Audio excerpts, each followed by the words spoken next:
Hello, my name is Josh Atkinson, and you have once again stumbled across my oil painting YouTube channel. Before I get started with today's video, I wanted to ask everybody to hit the like button, the subscribe button, and the notification bell to help with the algorithm, wherever it is. Okay, so now last week I promised that I was going to show you the perfect synthesis of a still life in a landscape, and I lied, I guess.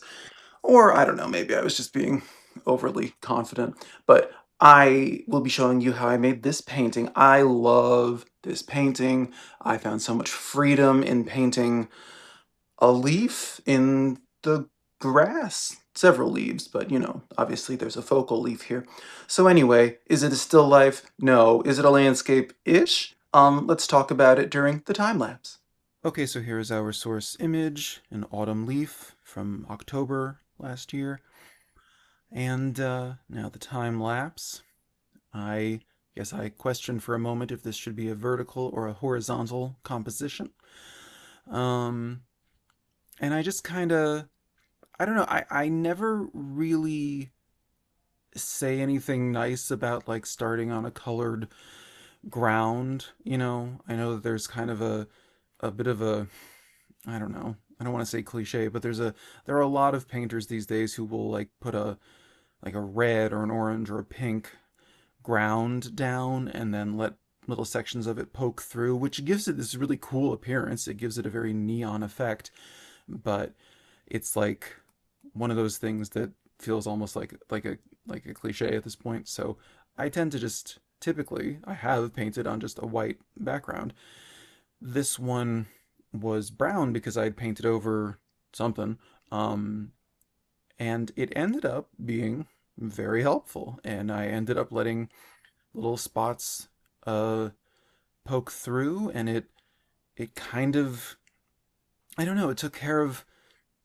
I guess there's a certain pressure in painting to cover every centimeter, every millimeter of a canvas, and there's no reason for it. I love when I can see visible canvas through like a painting, like a Cezanne painting. There's so many places where he just let it go through, and anyway, um, so I guess I'm just saying that I guess I learned why people paint a background, to as a not a background, but a ground to put their painting on top of.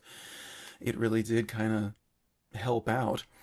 But so yeah, I don't know. I mean, this is not a still life in my understanding. I think a still life has to be manipulated by the human hand and mind. It's something that you arrange. It's something that you put on a tabletop and you light it from the right or the left, and maybe you take a picture and you spend hours trying to get it right. And it's something that it's a study. It's formalized. It's arranged.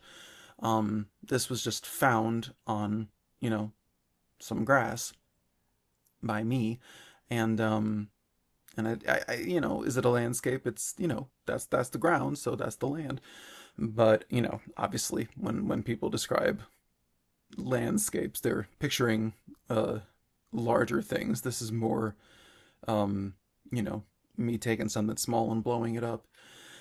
But that tends to be what I'm more interested in. I like faces and just random objects, and you can look at my portraits. I tend to make the human head larger than it is, because then you can find all these opportunities for wild color.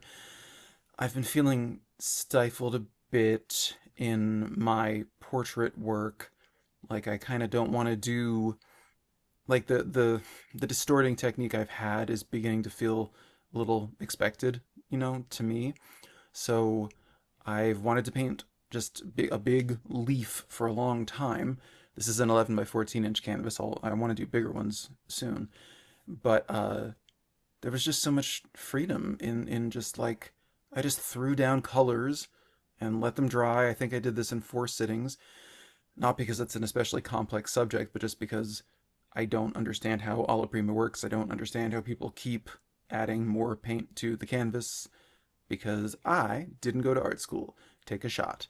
But so anyway, yeah, I mean I'm just playing, I'm experimenting. I'm a little anxious throughout this painting about how do you paint grass. I'm using a much bigger brush than I ever expected for something as small and stringy and repetitive as blades of grass. I'm painting their shadows onto the leaf.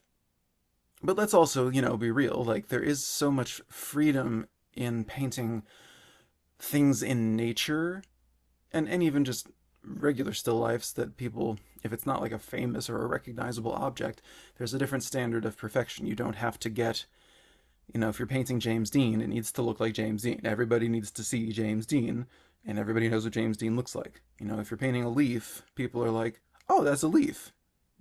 Is this the most, am I being truly faithful to the leaf in the picture?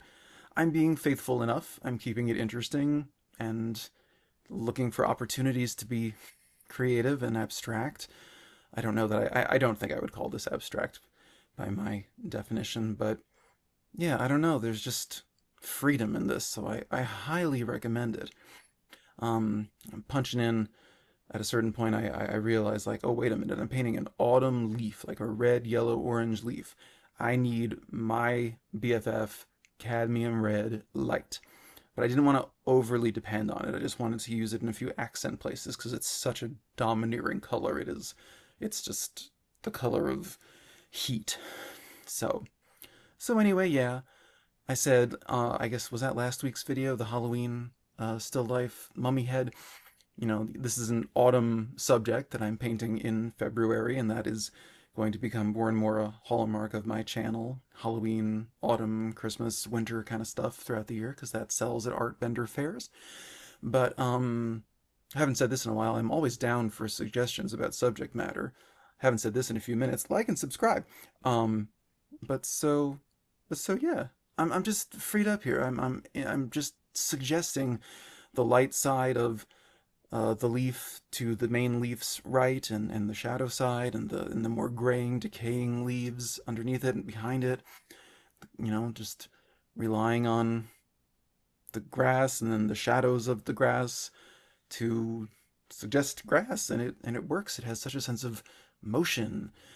So yeah, I don't know. I'm team leaf. There's gonna be lots of leaves coming up. So if you don't like leaves, maybe you'll learn. Leaves are wonderful. Labradors jump into piles of them. Come on. Anyway, yeah, so this is the finished painting. It is an 11 by 14-inch oil painting on a canvas panel.